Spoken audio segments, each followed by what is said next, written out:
And I believe we are going live. And we're live. Hello, everybody.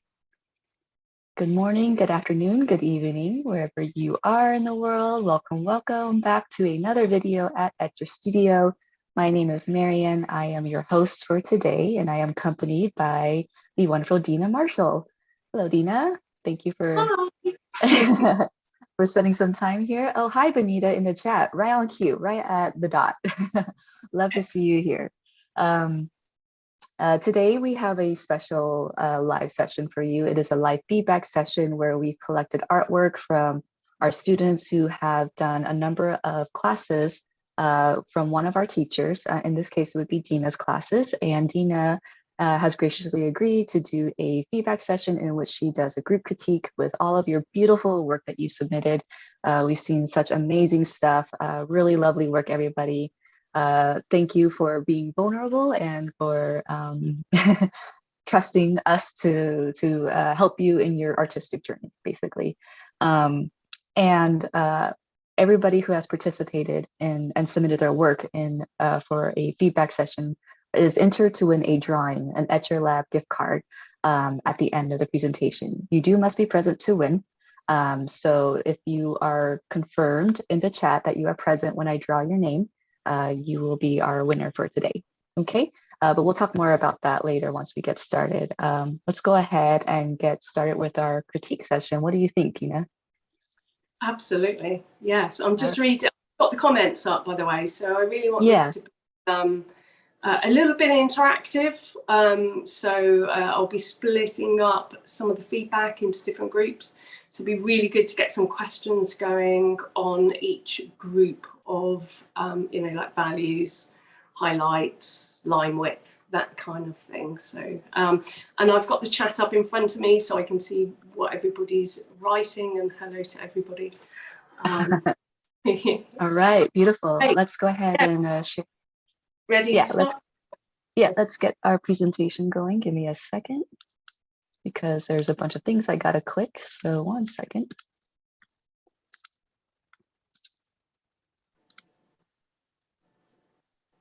All right, let's begin. Brilliant. Okay, and people in the chat, just let me know if you guys can see our presentation here. I'm just waiting for it to pull up here. Yep, there's a bit of a delay. Yeah. All right, I think we're ready to go. Great. Well, I guess, while you're just popping on the first slide, just want to thank everybody for submitting their works. I know it's not easy to have your work critiqued, but certainly I will be nice and gentle with you all. So I just thought I'd just start. The screen that you'll see up now, so if we just go to slide 2, is just all of the scribbles I've done pretty recently. And I wanted to say a little bit about technique, because the first scribbles that I did were pretty bad, actually. And along the way, I've learned loads and loads of techniques as I've gone along. And a lot of the work I'm going to be looking at today, this is your first attempt. So it's really important to understand that, like all artworks, when you start, things aren't going to look as good maybe as if you do it for a year. At the end of that year, you're going to start to see some massive differences in how you scribble. You're going to find out what you like, what you don't like, etc., etc. So if we just recap ourselves with slide 3 on the workshops. So the top row is the one I did for the live demo, and the one on the bottom is the one I did for the mini workshop. So already, if you look at the 2 reference photos, you will see that one is slightly more complex than the other. It's actually the same dog, but with the lower one, there's just slightly more detail to pop in And also I used much finer pens to get more detail. So, that's basically what we're going to be critiquing on. Those that have watched either one of those or both of those workshops and have submitted their work. We just pop on to slide number 4. This is just really on the left. You will see my end result from the second workshop.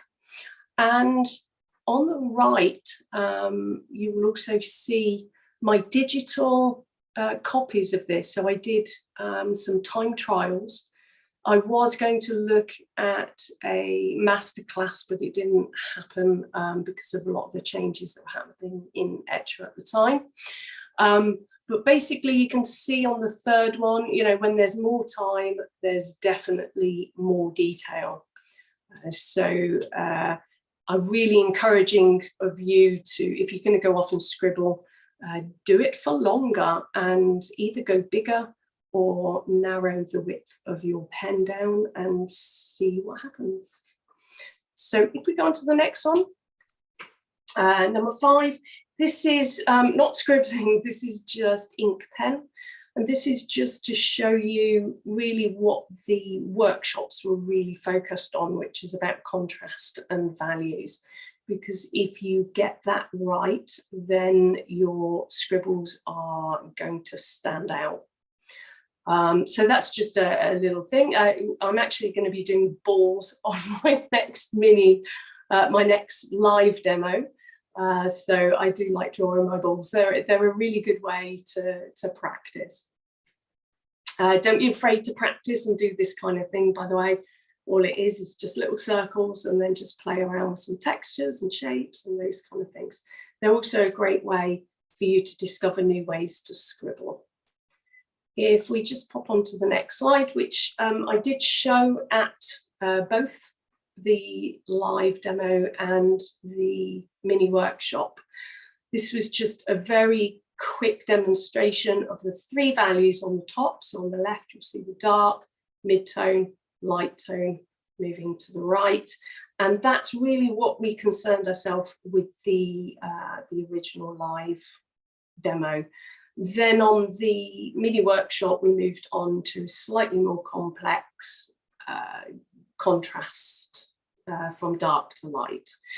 And then underneath, you can just see a few of the different scribbles. But primarily, before we just really go into your work, I just want to reiterate really that I encouraged everybody to scribble in their own way. It wasn't about copying. It wasn't about, do what I do and this is how to scribble. It's about how do you scribble, have some fun with it, be free with your pen strokes. Okay, so the next slide, number 7, was just a little collation I did from the live demo, which how awesome that they all look together. Absolutely amazing. So what I look out for, by the way, with artwork, primarily is style. I really enjoy people's expression of their own creativity. So before I start on each individual artworks, I've just got a couple of things to say about that. One is I'm going to use the expression growing edge, and it is in place of constructive criticism. Growing edge is basically the edge of your awareness, your skills, your learning, and it's how you can push yourself to the next level. It's a really gentle way of saying, hey, you're at the edge of your learning on this, and you just need to push through on certain elements just for you to improve your work. So I'll be using that expression right the way throughout this feedback. Hopefully, you'll remember what that means, but growing edge kind of speaks for itself, hopefully. The other thing I want to say is that the artworks might appear more than once, and that's because I've separated it out into topic rather than showing each individual artwork and giving a full critique on each one of them. And the main reason for that is because I'll be repeating myself a lot of the time when I'm going through each one of your artworks. So I've kind of grouped them into, you know, where they excel, the things that I enjoy about the artwork, and also, you know, some of those growing edges. So this would be a really good time just to pop any preliminary questions down. So I will, I'm just looking back at these. Incredible, thank you very much. Love the third one. Okay, that was on the, would have been the masterclass. Yeah, there was that question about gray tones. I don't know if you saw that, Dena, if you want to answer that now or later. I think your normal way of doing things is any questions, put it in capitals. I can see why you do that now, as I'm kind of skipping through. Yeah, whoever asked the question, I can't, oh, there we go. How do I get the grain tones? Tonda, I've got one of your artworks there. Yeah, it's the grey tones are created by a thinner line, but you could also get a grey you know, a grey, what they called, graphic pens, grey ink, grey, anything grey, really, that's fine. But if you are using black, all you do is you just go thinner. The thinnest one I know of is a 0 point. I learned from the last workshop not to say naught. Naught in England is a common word for 0. So 0.005 is the smallest tip. And that's the kind of tip I would use to get those really lovely fine marks, which means that you get that nice grey tone when you're looking at them. Brilliant. Growing edge is a fantastic concept, worth coming to the critique just for that one. Thank you very much. It is a lovely one. Actually, it was, I'm a psychotherapist by trade, and that came from my own training. So my trainers used to call it our growing edge when we used to do triads and testing out our knowledge. It's just stuck. I've used it ever since. It's a very gentle and beautiful way of pointing out what we need to learn next. Excuse me. Okay, so we're on to contrast and values. I think that was the main aim of the workshops. So the first 3, rather than show my work, I wanted to show you 3 wonderful examples of the llama artists that did this really, really well. It's very easy to go too light, and under the chin is a particular area that indeed people do not well, they don't go dark enough. It's a very common mistake, and certainly one I've done over the years too. So I want these 3 just to help us evaluate the next 2 slides that are coming up. Please stay on this one for a minute, where, you know, there's some learning to go on.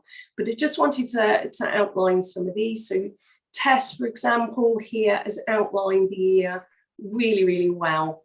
The shadows underneath and to the right, spot on, as the reference photo. So obviously she's studied that really well. The dog's expression is awesome. I mean, really, really awesome. I love that eye, the way she's done the eye. I'm very distracted by it. Looks like he wants some biscuits. He's willing to beg for them. So each artwork tells a story, and I really love that. Okay, Bonita, this is a new edition, unfortunately, and my apologies to Bonita. I didn't have these. I didn't have your drawing for me to prep with, so many apologies for that.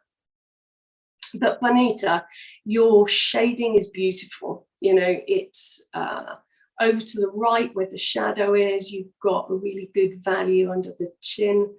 It's a swan, so swans are white. White animals notoriously difficult to get right, especially when you're scribbling. And that outline that you've got on the highlighted side really kind of brings that shape to life. So it's wonderful. And obviously the darker parts of the swan, the markings, the black on the nose, also spot on. Lovely piece, very well rendered in terms of contrasts and values. So the one that I replaced, Karen was supposed to be on this as well. So Karen, if you're watching, you know, I just wanted to say she had a great grasp on the values. It was a lot more of a controlled scribble, but it was particularly good because she left a lot of highlight in the ear. You will see some Karen's work later on, and I'll kind of put some of this in there when it comes up. So Alan's piece really demonstrates his ability to go really dark where he needs it, and there's kind of an abstract element to this. I think he's probably used, in fact, I think I did look at some of the comments. I think he used marker pens. So he's not just combined scribbles with some of the thin pens, he's actually got a nice thick marker pen and really gone to town on those darks. And it's a really good demonstration of just, you know, not being afraid of putting those jet black darks down first. And you need those darks in order to give yourself a baseline for the midtones. Because what often happens in any artwork, you lay your darks down, then you lay your midtones down, and often the darks then aren't dark enough. So then you go back and do the darks, go back to the midtones, and you've got this constant interplay between the darkest part of your picture and the midtones. So if you can get those darks as dark as you want them right from the beginning, then it really does help to put the midtones in context. And I think this is just a wonderful example of that. So if we just go on to the next slide. That's brilliant. And I'm just going to check the comments, just see if there are any kind of questions in there. Seems Catherine's question. Have you ever used scribble technique in landscapes? I have not. No. It would be interesting though. I would love to see some of yours. I know that some of you have actually done some landscapes with the scribbles. They are absolutely awesome. I was looking at one last night. Somebody did one with a tree that had a lantern in it, and my apologies, I've got so many names in my head. I can't remember whose that was, but please make yourself known if you're watching. So that'd be really cool. All right, so the next ones are really, you know, let's get that growing edge out. This is where it's easy to go too dark. And these are 3 examples in very different ways where I personally think that there is a little bit too much dark going on and not enough highlights. So this is very easy to do with the scribbling technique. I have done it loads myself, and in fact, if you look at the 3 artworks that I did for the live demo, the one I did actually for the live demo rather than the 2 I did before, I actually did it too dark. It's so easy to overdo it with scribbles because you just need to build those layers and those tones, and before you know it, you've scribbled over a lighter bit that you want it to be lighter and you can't get it back because we're working in ink. So firstly, I think it's really important to know that although I'm pointing out, you know, these particular artworks are quite dark, I also want to note how easy it is to do it. So Buta and Tonda's artwork have some really lovely dark values. So where the problem area is actually in the midtones. So the midtones are actually slightly too dark, and that would be the only tweak to do, would be just to pull back slightly on those midtones, maybe do lighter layers and build them up gradually rather than go in with a thicker pen. And this is where you know, the difference between working with different line widths and single pens can be really beneficial. So why is it important to get the darks, midtones and lights right? Well, this is what makes artworks pop. It really is that interplay between those bright whites and those dark. And it's really interesting when you look at a proper tonal value scale, because what you'll see, if shadow areas suddenly drop off to dark, so midtones are much lighter than the shadows. And it might be worth, what I'll do on the Facebook group, I'll see if I can find a tonal value chart just to demonstrate what I'm talking about, because it's quite hard to get into your head.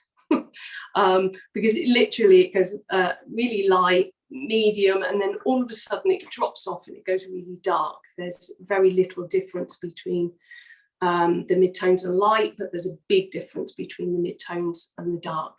So that's why often we go to dark on the midtones at times.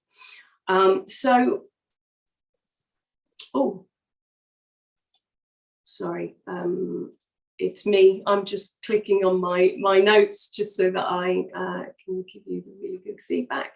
So Carolyn's done a great job of her darks and a great job of her midtones. What the problem is for Carolyn is, and her growing edge, is to preserve those highlights. So the highlighted areas at the top of the dog are her midtones. So they've blended in a little bit too much. But there is something to say here about the reference photo that Carolyn was drawing from. I will discuss that a little bit later on, but basically the dog she's drawn has got a dark head and a light neck, and that's incredibly difficult to portray with scribbling on paper. So there's something here about the choice of photograph that you're going to use for your scribbling is pretty important. Okay, so next slide, we have the opposite. We have a bit of too light going on, and the growing edge for all of these artists here are to put a few more layers on. This is a good way round. When you go too dark, you can't get it back light unless you start using white gel pens, and it never looks quite as good. But when you're too light, just means you've got to add more layers. So with those artworks, get them out, maybe make some copies of them and have a bit of a play with them. These three, though, their personalities really shine through on these artworks. I mean, I don't know what breed of dog. I know it's not a poodle. I think it's either a cockapoo or something like that. I'm looking straight at the camera, just absolutely amazing. Really, really good composition. Ingrid's composition I will comment on later on as well, because it's absolutely excellent. It's a bit cropped here. So Kristen and Mabel have done a really good job of their eyes and nose being really well contrasted against the rest of the fur. The highlights are good. Again, we're just talking about some extra work on those midtones and maybe darkening up some of the deepest, darkest sections. So not just the eyes or the nose, but like Mabel has done actually under the chin, you know, on Kristen, darken under the chin, definitely needs a little bit of work on that. So Kristen and Ingrid's artwork really bump up that darkness of the shadow areas, because you're going to really start to see those artworks start to pop the moment you do that. And at this stage, you know, they can be added to. Let's have a look, next slide. And we're going on to creating textures. So I'm just going to check for some comments. And some questions. No, that's fine. If you have questions, I'm going to miss them unless you put them in capital letters. Okay. All right, so let's move on to creating textures. These three, wonderful. I mean, Tonda, I'm absolutely in love with your artwork. I just, what you've created is kind of like a grungy effect. I just love it. I really do. I don't know what it is. I keep looking at it and going, oh, it's really lovely. I like that it's slightly out of proportion as well. It's got real style, but again, I'll kind of come back to that really. But you've combined in that artwork, you've really combined lots of different scribbles within one piece. You know, you've got some swirly ones down the bottom and some straight ones near the top, especially in the ear. I am curious on whether that was intentional. You know, in other words, do you think, oh, the ear needs some straight lines here and the chest, I'm going to do a bit of curly kind of fur. I'm wondering whether, you know, you did that on purpose. If you didn't, I think your growing edge on that would be to have more control over your scribbles, so that you can create the textures that you want and need at any one time. Maple, well, I mean, it's just, what can I say about your textures? You have drawn a curly fur dog, and well, hats off for one, moving away from my reference photo, and second, do you know how hard it is for most artists to draw curly fur? I mean, it really is a difficult thing to do. But my God, you've done it in pen with squiggles. I just think that is just awesome. Amazing. I love your highlight. I'm going back to a bit highlights, but I like the highlights of the right ear as well, and the sparsity of some of the pen marks in there. That's really cool. And also you've gone along with the fur direction, and also there's indication of fur length there. So on the nose you've used shorter strokes, and on the ears you've used longer strokes. Brilliant. Just a really good command of your pen and scribbling. It's such a good example of wonderful textures. Catherine, so you've also chosen to scribble your fur and to show the direction of the fur, which is just fantastic. You really get a sense of the dog's shape and the bone structure and where everything's kind of you know, going with that.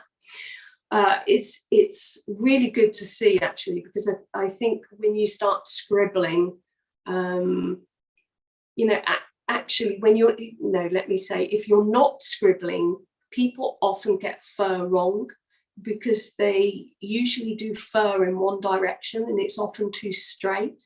And I think what this really demonstrates is your ability to do messy fur. And I think as your growing edge is to really work on your fur techniques, because I think that you will get this very, very quickly. And the more fur that you do, you're going to really see some fantastic improvements if you keep practicing your fur techniques. But it's just a really good example of one, drawing and scribbling in your own style, and the second one to be, you know, variating the direction of your textures within that scribble. So keep going with that. Fantastic.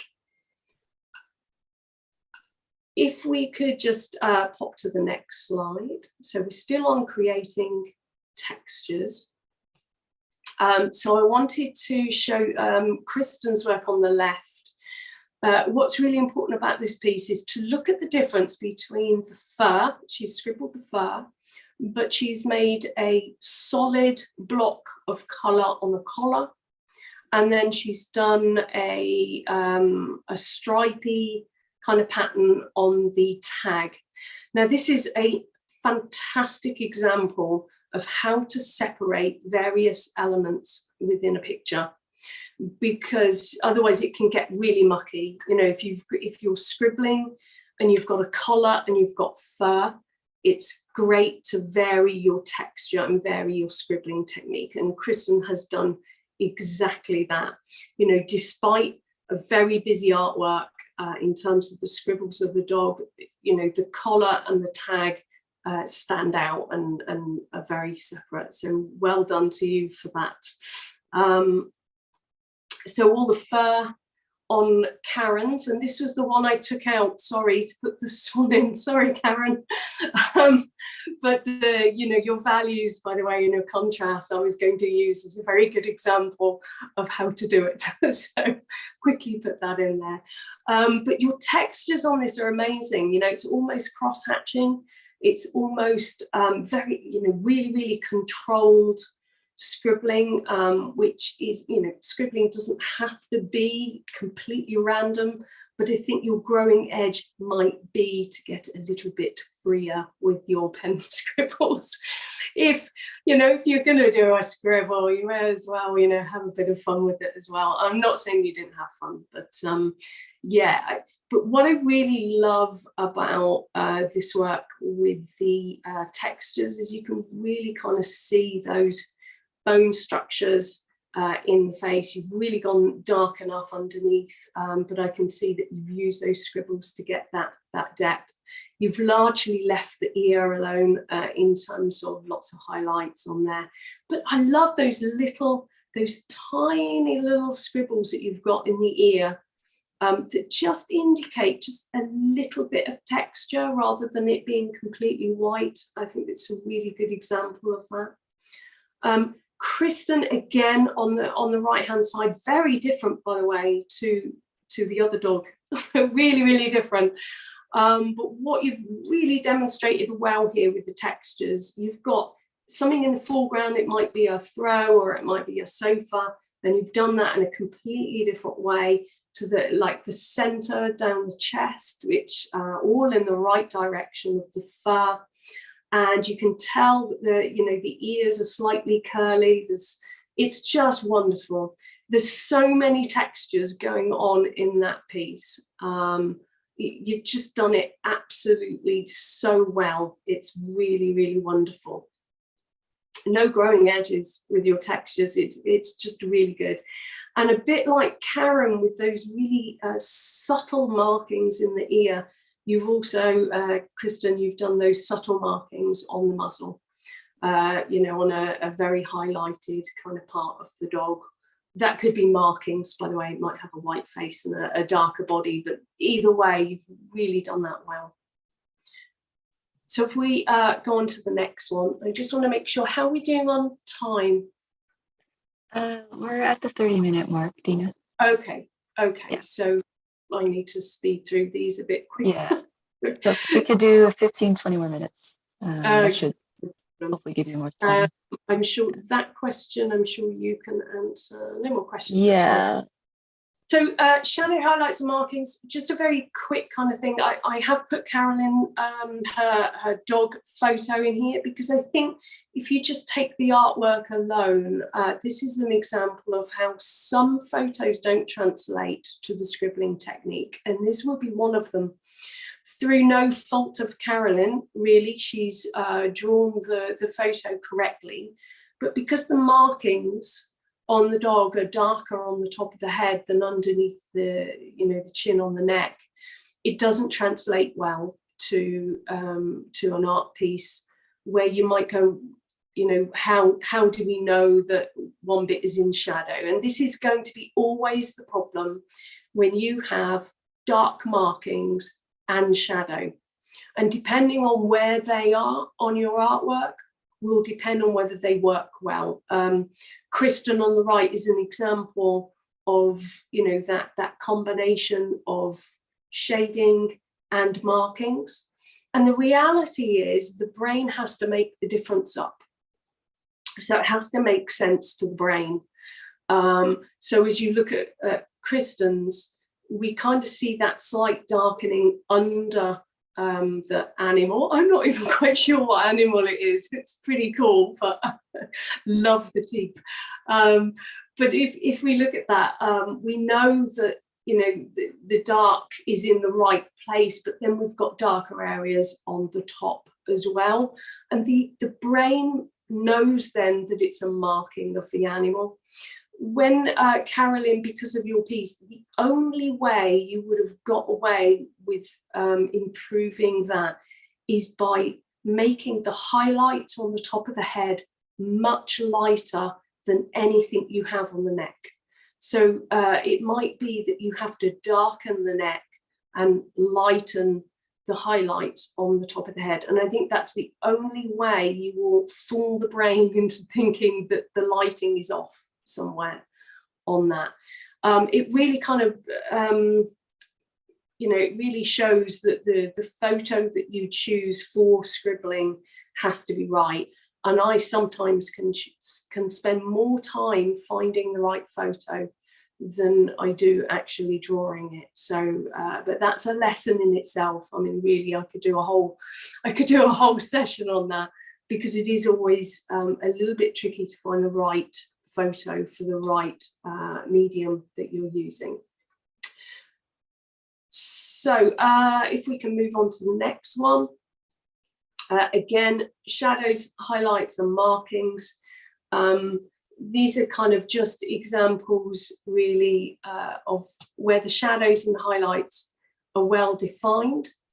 The fact that Mimi has used colour to represent some of the midtones. So we're back onto shadow and highlights, by the way, rather than the markings. So the growing edge for Mimi would be to go maybe a little bit lighter on the top of the ear, or with the colour she's put green on there, and really if she'd have put that green on the bottom of the ear, that would have been more in line with the shadow. So colour can be used for those shadows and highlights, but be mindful of putting too dark a colour on either the midtones or the highlights. But otherwise, I just love the colour on this. I believe that I show this later on as well when we do look at colour. So I haven't finished with that piece yet. But both Yvette and Karen have used the scribbles to mark out the bone structure of the dog, and this is not an easy thing to do. It is hard at the best of times to get those right. So I would say, the single line technique of the vet has actually prevented her from doing more shading work on hers. So again, to do with the materials rather than the artwork.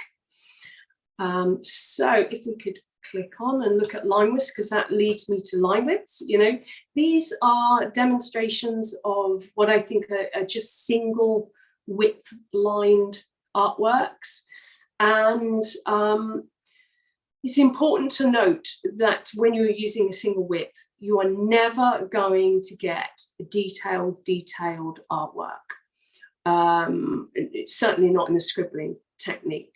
So there's no way any of these would have been super kind of detailed or anything like that.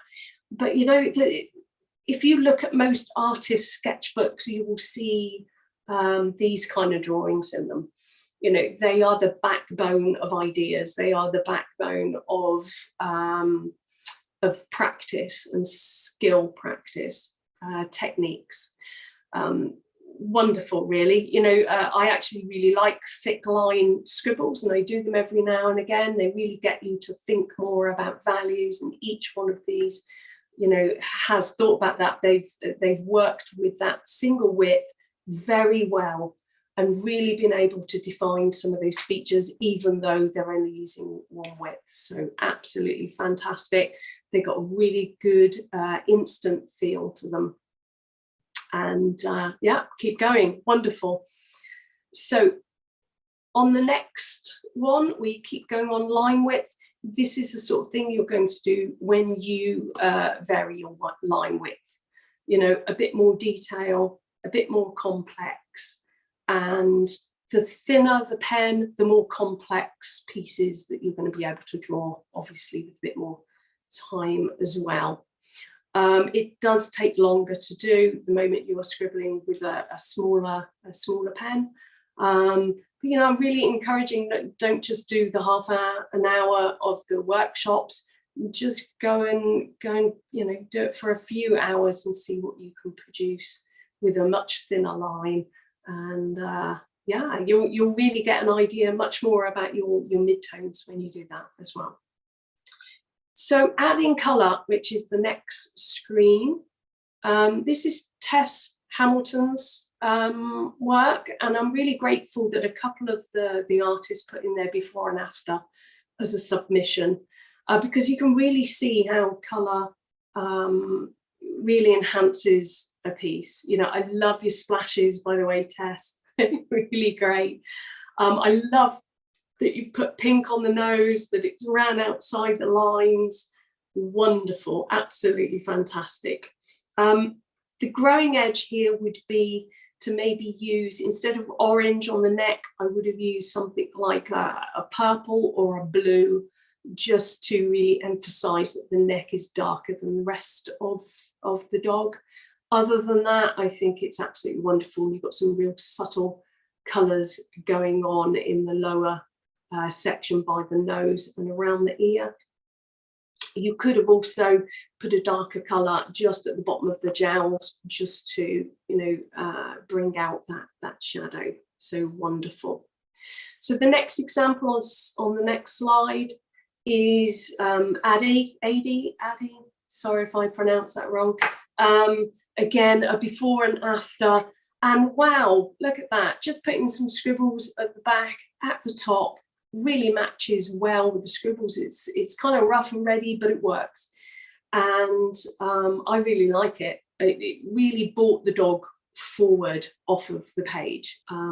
Wonderful use of a single color just to add a bit of interest and to make the dog pop. Wonderful stuff. Right, next we have added colour, and we see Benita's swan, and this is wonderful. I do this in my own artwork, where I pick one part of a painting or a drawing, sorry, and I emphasise the colour on something. I think she's done a fantastic job. She hasn't touched the black of the shadow at the back of the swan. You know, she's just picked one colour and done the beak, and it works. Love the splashes as well. I'm a big fan of splashes. Can you tell? Ingrid, well, this is another way to add colour, isn't it? Use a coloured piece of paper. Absolutely brilliant. Wonderful. Instant colour. Fantastic. I really, really love the use of coloured paper to bring something different to the art piece.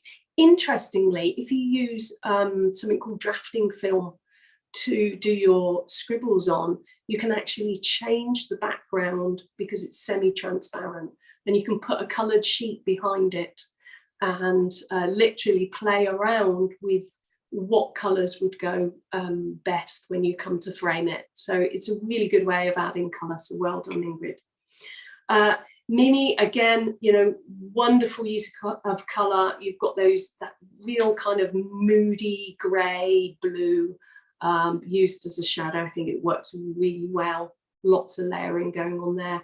Love the kind of outside the lines, adds a bit of interest, almost looks background like, but yeah, it works really, really well. I've already mentioned about the green. I would have liked to have seen that at the bottom of the ear, and maybe you could do, when you're looking at highlights and you're using colour, then really, you know, you're looking at yellows, really light oranges, maybe on a much lighter green. Those kind of colours would have worked better as the highlight. So next one, scribbling outside of the lines. Wow, isn't that cool? I'm just, sorry, I've lost my way. Oh no. There we go. Alan, what a busy little free time you had with your pen. Wonderful. The difference between the little scribbles at the top and the big sweeping ones that go around the nose, absolutely fantastic. It gives it movement, it gives it interest, gives the dog personality. Absolutely fantastic. I think scribbling outside the lines was a growing edge for, I would say, 80% of the artworks that I saw. It's almost like there was a freeze response with I couldn't possibly do outside the lines, you know, it might completely ruin the piece. I'm guessing that that's, you know, what's going on. But these are two really good examples. I mean, Angela's dog here with the, you know, almost broken lines on the outside just frames the dog. It brings it to life, it adds character, it adds an element of a kind of background somewhere. It's just wonderful. It just really shows some movement going on, even though the dog is clearly sitting still, but it seems like there's movement there. And that contrast between still and movement, I just think works really, really well. This is another one of my favorites, by the way, Angela. I love the different styled ones. It's got a shorter muzzle. It doesn't look, you know, completely copied from the reference photo. So hats off. Wonderful. I love that long neck and body going down. It's got real character. Love it. Kristen, on the next slide, actually submitted quite a few artworks. These are best looked at from a distance. You know, they're quick artworks, they're gestural. I can't even say that word. Sorry about that. You can help me out if you like. It's gestural. Yeah. It is gestural, great. Yeah. She put those marks in exactly the right places. And I don't know whether that was intentional or whether it's her unconscious mind just kind of going for it. But, you know, the one on the bottom has got those scribbles out by the feet, you know, really emphasizing the walking. The one top left, you know, it's like it's really playful coming off of the front paw and off the back. And the one on the right is that kind of over the hunch at the back. I just think this is an example of some really great gestural scribbles that give each one of these subjects a movement. Absolutely wonderful. I would be interested to know whether it was intentional or whether it was just your unconscious mind working at its very best. So next slide would be placement and focus. I did say I would return to Kristen's work with regards to this piece. The way she has put this on the paper, it is the rule of 2/3. It draws the eye in, the dog's looking towards the blank space. Absolutely wonderful, fantastic. You know, it really is a good example of that placement. And the focus of where the dog is kind of looking at as well. You know, it just draws your focus in on that piece. Catherine, I think you did yours in a sketchbook, not quite sure, but there's an element of it being a little bit squished over to the left-hand side. And this is a wonderful, wonderful artwork. I mean, it really is. It's really professional. You can make prints out of this. What I would do with it and growing edge is position it on your page first. There's a lot I can say about this. And again, I think probably, you know, there's a whole workshop based on, you know, positioning your artwork and how you do it. The use of thumbnails is a pretty good way of placing your work on your piece of paper before you even start. You know, just do thumbnails, put it in different areas and see which one works best. They take a couple of minutes to do. You're not really outlining any details or anything like that. Another one is to do it on tracing paper and to position that on your paper before you actually lay down the base drawing. The flattening, the flat part of the nose, because Great Danes have a very flat kind of nose where it drops right off. And unfortunately, I think that actually adds to, if it's squidged over to the left, it just adds to it. It just makes it look worse, which is, you know, not your fault, Catherine, at all. Your growing edges to move it, but the flat edge doesn't do it any justice, because it is more over to the left than it is to Dena. the right. Yes. Yeah, I think both Kristen and Catherine said they're not actually sure these two works are theirs. Really? Yeah. Okay, so Karen. I've got names wrong. Yeah, it's possible. There was a lot of submissions. We do apologize for that, everybody. No, sorry, it's Yeah. Ingrid, isn't it? It's Ingrid with the dog placement. I'm so sorry, Ingrid. I think Karen said she's claiming one of these. Yeah. And Karen. Yeah. Ingrid and Karen, sorry, I'm so sorry. I cut and paste some of the slides and I've missed the names off of it. I really, really apologize. So Ingrid and Karen, excellent. Yeah. Sorry about that, and my apologies to Catherine and Kristen as well. So if you move on to 23, kind of coming to a close here, because I just want to, these are my favourite pieces out of the lot. Am I allowed to have favourites? I don't know, but I do. I do. My favourites are often around style, not about what is technically good. I love to see creativity, and I love to see people having fun and playing. And all of these pieces to me represent the artist's style. Style is not something you acquire or something that you learn. It's something that you already are. It's a bit like your handwriting. You can only be you. And I see a lot of artists almost striving to get a style. And I would invite you to relax. You've already got one. All of you, you've already got a style. You can't help yourself. It will just ooze out of you no matter what you do.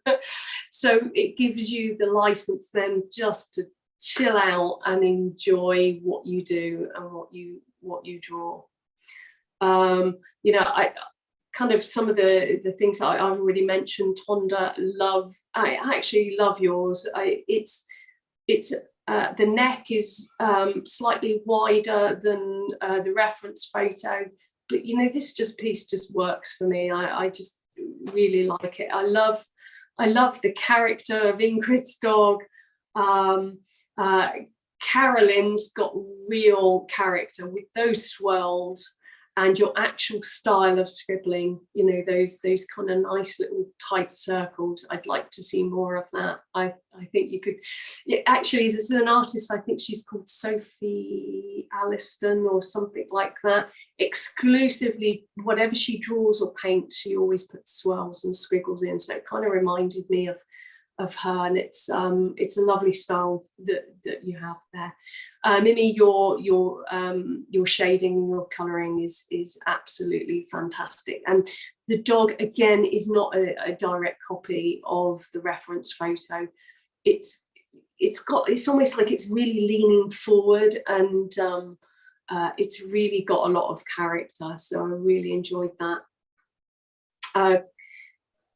Catherine, it's not Catherine. This is Karen's. I've got it's Karen. I'm really sorry. I did my best with all of these slides, putting all the names. Karen, your cross hatching and your ink work is absolutely fantastic. I think you're going to go far with this. I really do. I think it's just really good. It's really good. Yeah, I know I've seen a couple of your things since we've been in communication, and wonderful. I hope you get lots of commissions from this. It's just ready to go. Really good. Love it. Kristen, I love your freedom of technique. That really speaks to me. Really does. You posted lots of them because obviously they're really quick scribbles. So really wonderful. Alum, I mean, really ready to go. Those are. I'd like to see them blown up. You know, really good. Keep going. Keep doing them. Wonderful. So on the next slide, here they all are. This was again, back to one of the first slides. Not all of the pieces are on here because some of you have done a load since, and I compiled this little compilation just after the live demo. But these are just a fraction of the artworks that you've all created from Scribbles. Keep going. I mean, I love scribbling. I hope I'm going to do a few more workshops. You never know. I have to be invited back. But I have other mediums and other styles. And on to the next one. How did this get in here? How did it get in? It snuck in. It was on my list, but it's a great intro to what's coming next. How wonderful is this, by the way, by Danielle? I'm not going to critically evaluate this. From the main reason is that's for next time, but I don't know how very sneaky this one was. But a great intro. Where does scribbling go? Scribbling really teaches you about values and contrast and penmanship, and I think that really translates into other mediums, which is where we're going to go next. So on the next slide, I'm going to be doing a live demo and just using some balls. The top three for, there's going to be some scribbling there. It's all a bit scribbled, to be honest. It's a bit fast and furious. My challenge was, how do I take a 30-hour process, which is an A4 coloured pencil piece for me, averages 30 hours. How do I take a 30-hour process and bring it down to an hour and a half? That has been my challenge. So yes, there's a lot of scribbling going on, but over on the right, these are sat at about an hour and a half. I'm still trying to get it under so that we can do some good artworks on the mini workshop. But this is what's coming next. You're going to be using some of those values, some of those contrast lessons that we've learned, and some of those scribble techniques. We're going to kind of put it in a different medium. So really excited about that. Okay, so yeah, I believe that the next one is where we're going to go, May 21st, 12 p.m, which I believe is 5 p.m. 5 p.m. British time. British time. Yeah. I think so. So I'm just going to scroll through, just have a little look. Anybody got kind of any further questions just before obviously we end the sessions? Great. I will be looking at all of this. I don't know whether I can I actually keep the chat? Is that? Yeah, so let me go ahead and jump in here. I wasn't able to really put links in the chat because I was sharing my screen, so I do apologize for that, everybody. There was a question about how you submit your work in the feedback session. You do need to be a part of our Facebook group. It's a very lovely community. Everyone is just so lovely. The work is inspiring. I'm sure you've seen this, Dena. How everyone just submits such a beautiful work as you saw here today. So I'm just going to go ahead and share that real quick. I'm sharing a bunch of links here. So that you can join if you are new to Etchr. There was another question about having already been a part of the group, but they didn't see it. So there is a call for artwork when we are preparing for a live feedback session. We try to make sure it gets seen, but sometimes those algorithms, make it really hard to see the announcement. So just keep an eye out for the next one. We do this once a month, and the administrators in the group does pin the announcement on top when we are collecting artwork. And that is how we collate the artwork for the artists to make a presentation. And I think Dena did such a really great job putting this together. Dena, I know it was so lengthy, but you were so thorough. And as you can see in the chat here, everyone was so appreciated and so inspired by the feedback that you gave them. So yeah, as you see here in this slide, there is a upcoming live demo that Dena will do for her second round. We're really excited to have her back for her second round. And as you can see, there's going to be a lot of color involved. And she'll go into further detail on how to really use the scribbling technique with color. So do have a look out for that. If you are a subscriber to Etchr Studio, you can search Dena's classes on our platform to do these scribbling artworks yourself too in preparation for this. I'm going to post a couple more links here as well to the upcoming 30-minute class. You know, I got a lot of like windows going on. I appreciate all of your patience here. And then I think we are ready to draw a name. Is there anything else you'd like to say, Dena, before we draw our winner for today? No, I was just reading through the comments as you were doing that. One just made me laugh, which is, I just wanted, it was about charcoal, and charcoal, Yeah. you don't work as hard making the darks. But oh, how true that is. Yeah, but I just wanted to say, actually, charcoal and scribbling, if you charcoal over scribbling, is one way to create the darker tones. And please experiment with that. It's, you know, really good suggestion. It does work. It's really, really good. So I wanted just to say thank you all for joining me, for doing it, for all of the interaction in between, for carrying on, for making sure that you tag me whenever you do a scribble. That's really kind of you and wonderful. And also, you know, it, like I said at the beginning, it's really wonderful that you are setting yourself up to be vulnerable, to have feedback done on your drawings. It takes a lot of courage to do that. So wonderful. Please keep drawing, keep going. And I can't wait to see more of your work. So thank you ever so much, all of you. Wonderful. It was so inspiring to see everyone's work, you know, and I can see improvement with each trying. You all inspire us, and you inspire your teachers too, everybody. All right, so let's go ahead and pick our winner. So as I mentioned earlier, all of these names are of the artists that you saw who submitted their artwork to Dena for critique. And they are entered in a drawing to win a $100 US voucher to Etchr Lab, a really juicy prize, if I do say so myself. And you do need to be present to win, so I will just keep spinning to land on a name. If your name is selected, just make sure you verify it in the live chat, just so that I know you are here. And then we will reach out to you after the live feedback session ends to get that taken care of for you. Okay? All right, so our winner for today is, we get a little sound effect, which is really nice.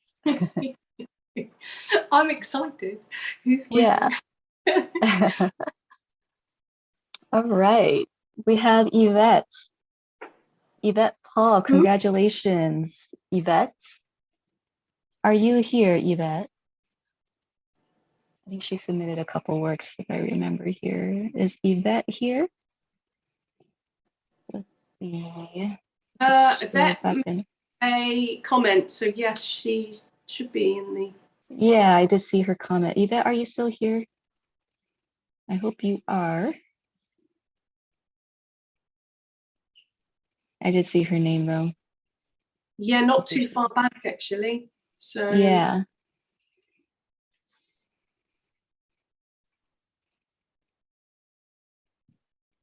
I hope she didn't leave. Let's see. Oh no. I know. Oh my goodness.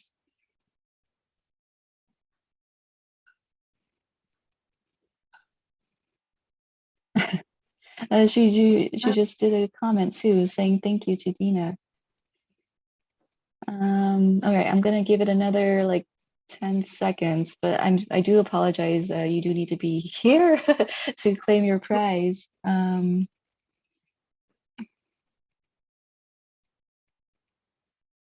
right. Oh, it's a shame. Yeah. Okay. Yvette, just feel free to reach us out on the Facebook group. But I do need to probably select a new winner, because the confirmation in the chat is necessary to make sure you're still here. Okay, bummer.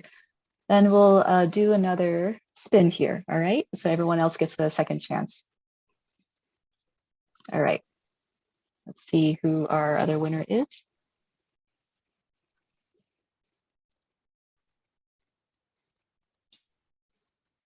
Oh, they're there. He's there. Oh, she's here? Oh my goodness. Oh my gosh. Okay, sorry, Catherine. Yvette, she really stuck in there at the end. Okay, Catherine, you I do apologize. Looks like Yvette finally claimed she's here. Yeah. Okay. Yeah, she did. Okay, thank you, Yvette. Thank you for being here. Catherine, I apologize, but we will do more of these. So Catherine, I know you will win at some point. Thank you all for being so wonderful today. I hope you had a really great time and inspiration from this feedback session. And as usual, make more art. We will see you all at Dena's next demo and mini workshop. You all have a wonderful time now and have a great rest of your week. All right. And I'm going to go ahead and call it a day. Dena, again, thank you so much. We'll see you all next time. Thanks for being a great host.